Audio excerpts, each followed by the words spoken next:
Hi, everyone, and welcome to another edition of Venture Underground, where we dig deep underground to tell you all the things your best friends won't tell you about venture capital. I'm Sarah Lacey, joined as always by my co host, Deo Ressi, and we are going to talk about something that is near and dear to your heart. It's something that kind of pisses you off, but it's also why you started this company, right?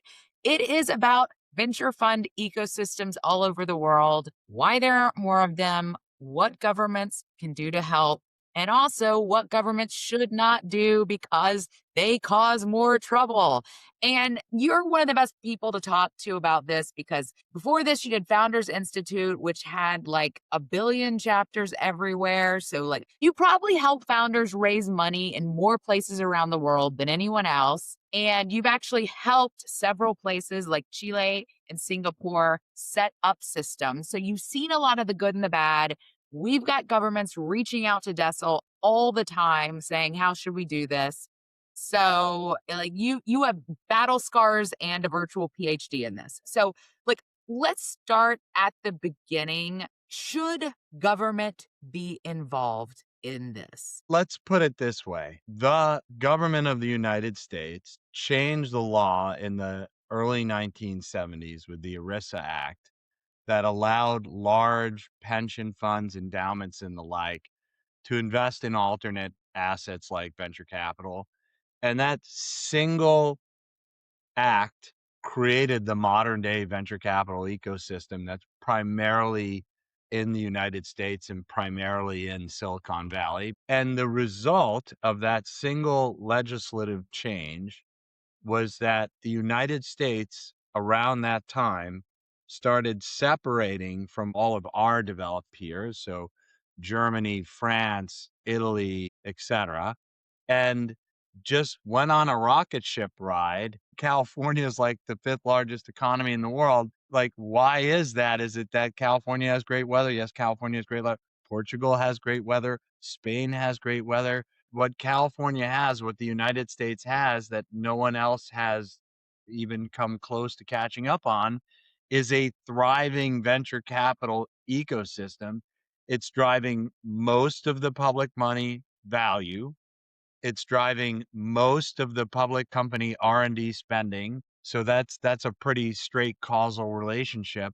So I don't know if you should or would or could or whatever, but you're kind of going to be left behind in a major way as a region, as a city, or as a government if you do not help to foster some sort of venture ecosystem where you are. And that gap is not getting narrower, it's getting wider.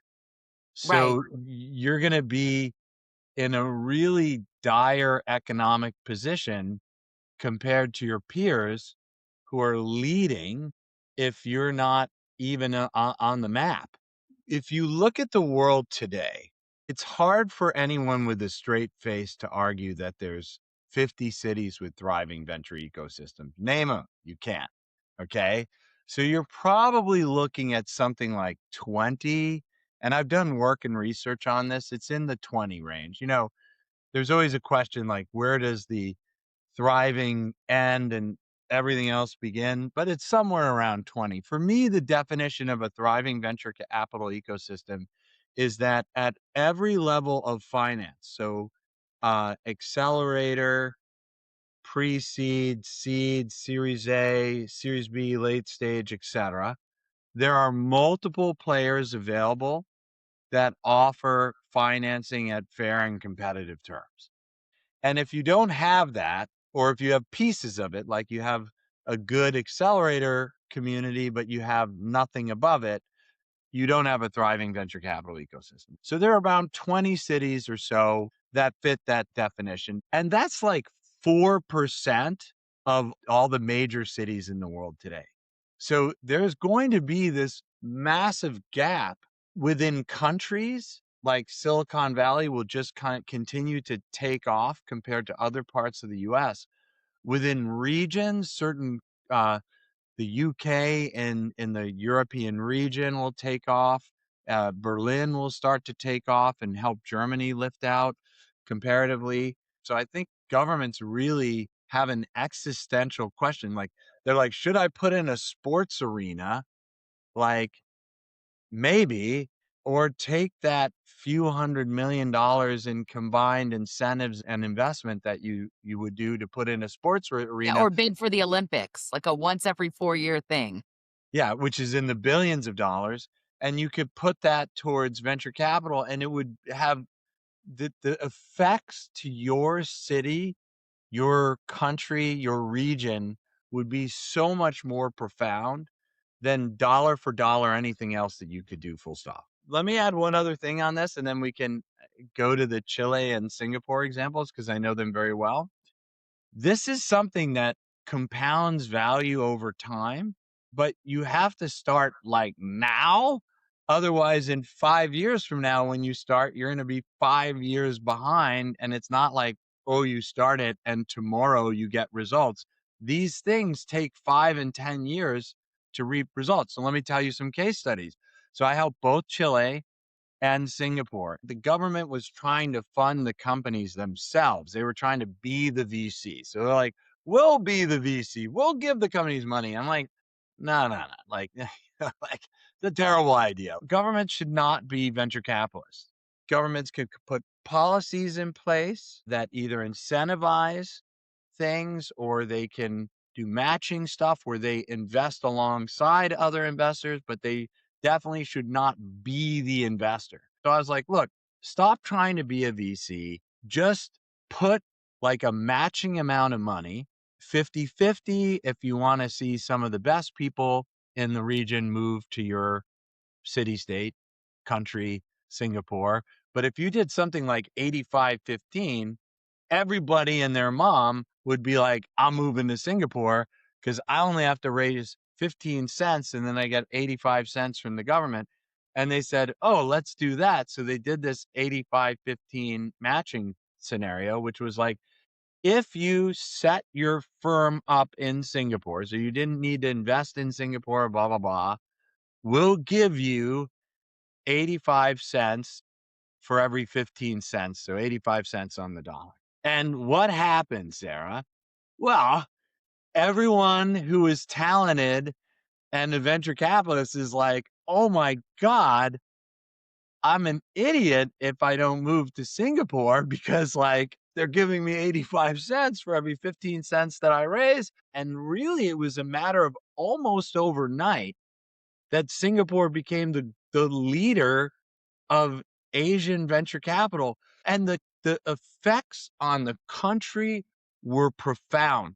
Flipkart, the big Indian company that, it's like the Amazon of India, it's actually a Singaporean company because they started in India, clearly.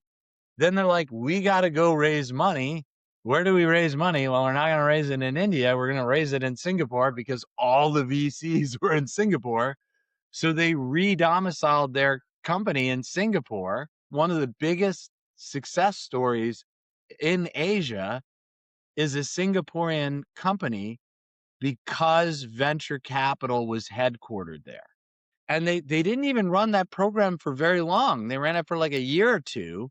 And Chile did a lot of the same things, and we can talk about that as well. So the first problem Chile had is they didn't have talent.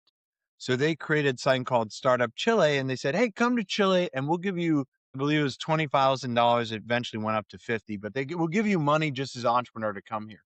So I know many great entrepreneurs that were like, I'll take $20,000 to go to Chile. And so they went down to Chile. They spent a few months, and a lot of that knowledge of those entrepreneurs rubbed off on the local population, and they started to get some really great companies. Then what happens? This happened in Singapore, this happens in Chile, this happened in Colombia, all places where we've helped, and I can go many other stories. You start getting some really great entrepreneurial talent, but the next question is, well, they don't have money to scale. And I call this the glass ceiling, right? So you could have the best idea in the entire world. I'll tell you one from the region in Latin America, roughly 10 years ago. If you wanted to get insurance for your car, it could take a month or two. just for it to get to you. So you'd often buy the car, have to wait months to get the insurance to be able to drive it in an urban environment, et cetera. So this company's like, we'll give you insurance the next day. And what they did is they built this courier network and all this stuff that, like, wherever you were in the country, you would get the pot. And they blew up. They became huge, but they couldn't scale. Like, they were clearly like they're getting big. So then venture came in, funded them, and they became $1 billion company. And you see this everywhere. The second venture comes in, all these companies that are hitting the glass ceiling break out, and then they're $1 billion companies. It's like this huge unlock. And we see this everywhere in the world. Companies can't scale, venture comes in, $1 billion companies get formed. With Chile, Colombia, Singapore, it's like a playbook. And then the country benefits, the entrepreneurs benefit, the citizens benefit, they get better services. Some incumbents lose, and they should lose because they suck. Like, they're not delivering good services. But in a lot of these markets, they're not losing because the little guy has no capital to compete. If you are the local quote unquote VC who's offering like the Shark Tank deal of like 50% of the company for 50 grand, you should lose. But no, what you're describing was very much what Israel did. Like their Yasma initiative was one of the first ones that was, doing the matching, but also had like a withdrawal date scheduled. Like we are going to seed the ecosystem, but then get out of the venture business and let the ecosystem go on its own. And that was really like in the 90s, in a time when people, there weren't really a lot of best practices and people were much more in the business of direct investing. And it worked so quickly. In the 90s, Israel had more companies that went public on the NASDAQ, second to Silicon Valley, than anywhere else. Like, not even just more than any other country, more than any other city. And it was like, and that's, it's small country the size of New Jersey. And it was like less than 10 years. The impact that venture has on an economy, on a city, on a region is like profound. I mean, let's look at Europe right now. And Europe is like a complex web of tangled regulation. It's like you can't tie your shoelaces without a permit. And it's like the ridiculousness of it all is absolutely crushing venture capital. It makes it hard to start companies for entrepreneurs. It makes it super hard to start venture capital firms. So what does Europe do? Rather than taking some of the regulatory red tape off, they've created these various investment vehicles that act like VCs. So they act like LPs investing in VCs, they act like VCs investing in companies. And as a result, they're like way behind. They have one AI company that is at best okay. It's not even in the top 4, and so it's a matter of like, what are the regulations? What's the capital market? And you got to get that balance right to be competitive. But the problem's going to be we're not that far away from where AI and robotics really fundamentally change civilization.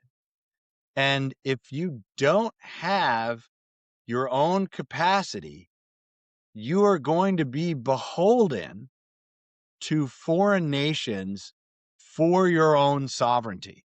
So the world's in this really interesting transformational moment, and it's quintessential that these governments, get out of their own way, wake up and act.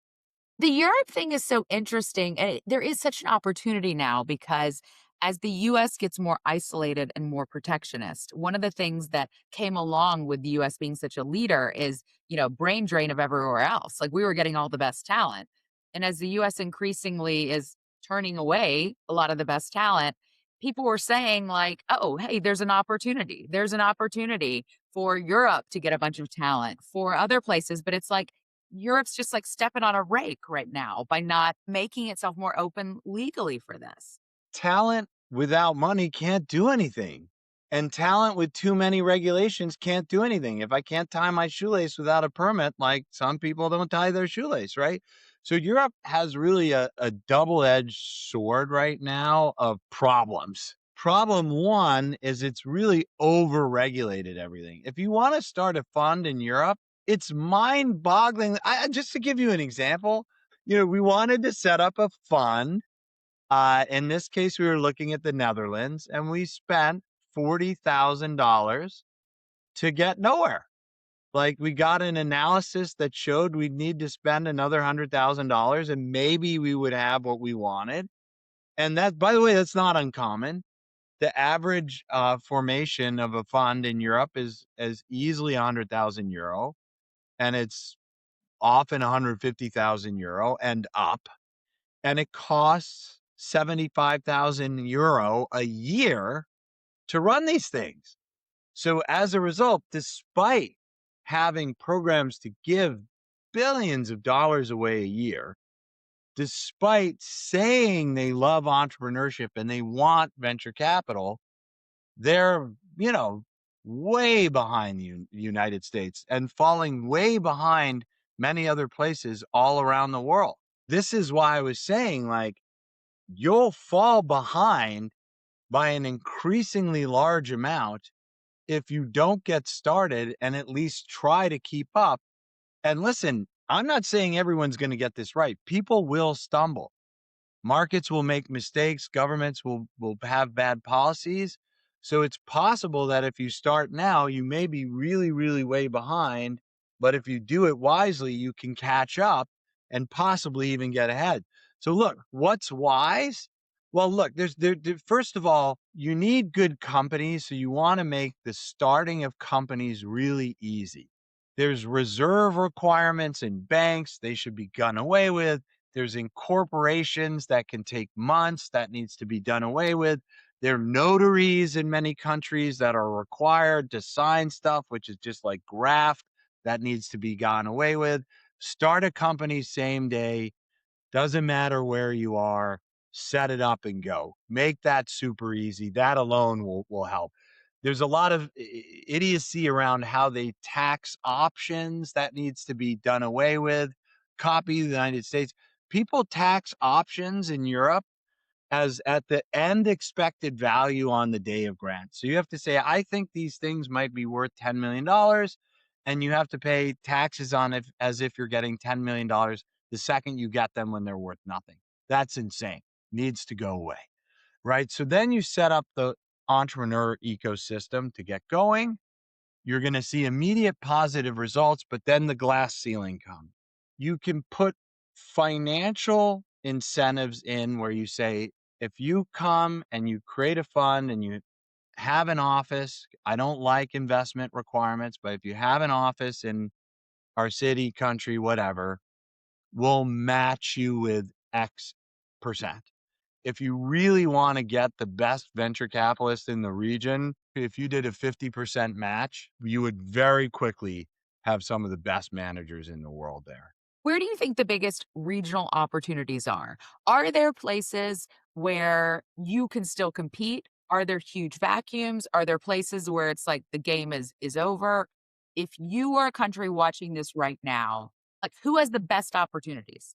The US still has massive opportunities because there's huge swaths of this country that are venture deserts. I think objectively, a place that could really just become the next Israel style success story is Canada.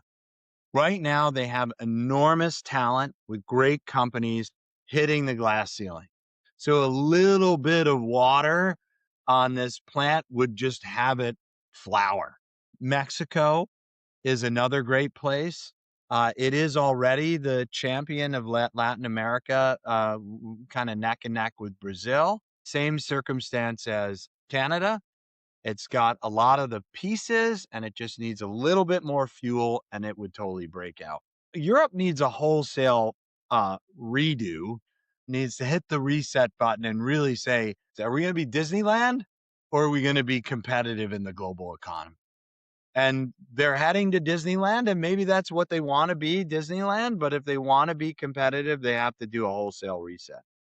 Most of the rest of the world, it's like green field at this point. They have entrepreneurs that are good. And so a little bit of fuel to the fire would really help. So I think Africa, Latam more broadly, outside of Mexico and Brazil, are really rife for this. They're kind of in the very beginning entrepreneurial stages. And you have some successes like Chile and Colombia have made progress, but there are lots of countries in the region. Argentina is ripe for a big movement here. And I want to go back to some of these developed countries like Singapore, who's doing well overall. It's not great in the late stage. So I think looking once you start getting a thriving venture ecosystem, it's not like your job is done. You got to keep an eye on metrics like, oh, our early stage stuff is doing great, but we don't have any late stage and mezzanine. So we're seeing companies leave Singapore and go to the US for capital. We should try and incentivize more late stage capital here so that our companies can stay here versus moving the US, going public in the US, and the benefits going to the US, which is really what's happening everywhere in the world because we start, even if there's developed ecosystems, we have the best capital markets here in the United States, and we have the most later stage capital, full stop. You almost cannot have too much later stage capital. Even with Silicon Valley, we keep getting more and more later stage capital. I mean, the biggest companies want to be more and more baked before they go out. I mean, the amount of money being raised by late stage companies right now is it puts like my entire track record makes me feel embarrassed. I'm like, yeah, I started a couple $1 billion companies by the time I was 30. And like back then, $1 billion was a lot of money. Like no one had $1 billion companies. And like now it's like, I'll take an extra billion on my $300 billion round or whatever. It's like a rounding error.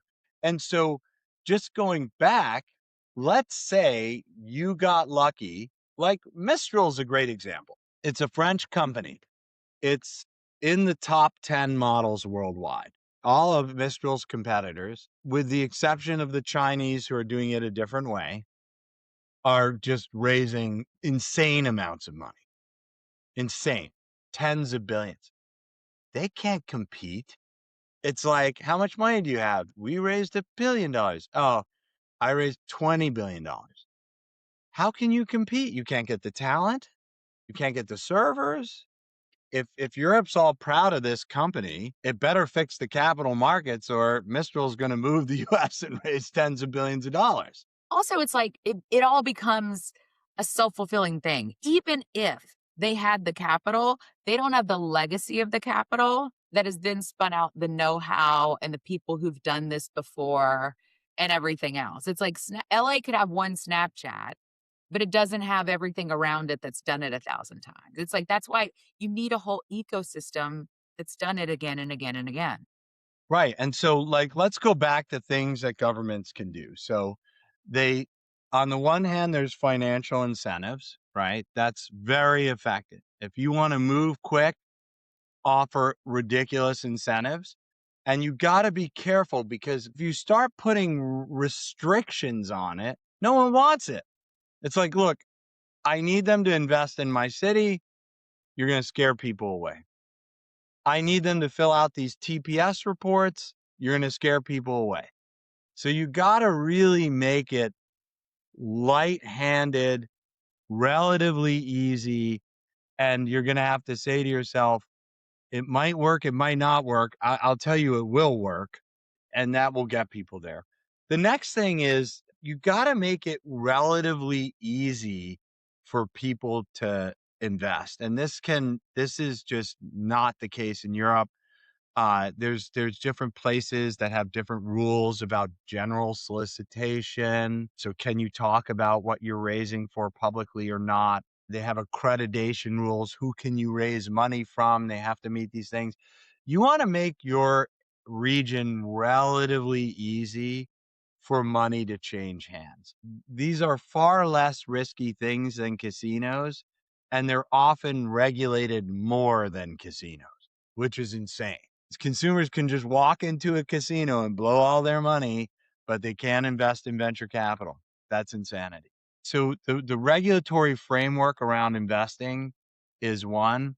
There's tons of incentives that can be given to investors to invest. So there's incentives around capital gains, like work tax incentives that you can give people. So hey, if you invest in venture capital, you don't pay capital gains, for example. That would be very popular. That would get a lot of people investing in venture capital. So, if you don't want to give direct financial incentives, like we talked about number one, but if you eliminated capital gains and taxes on venture returns, that would be a big draw to venture capitalists to come into your area and bring investors in so that way to overcome not having other things. There's a whole wide range of stuff. We're going to be producing content about this, but generally speaking, as a government today, you want to be thinking, how do I get to a double digit percentage of my GDP going into VC very quickly so that I can remain competitive with the world today? All right. Well, more to come on this topic and all the other topics that no one tells you about except for your friends here at the Venture Underground. We will see you later. Thank you, Adeo.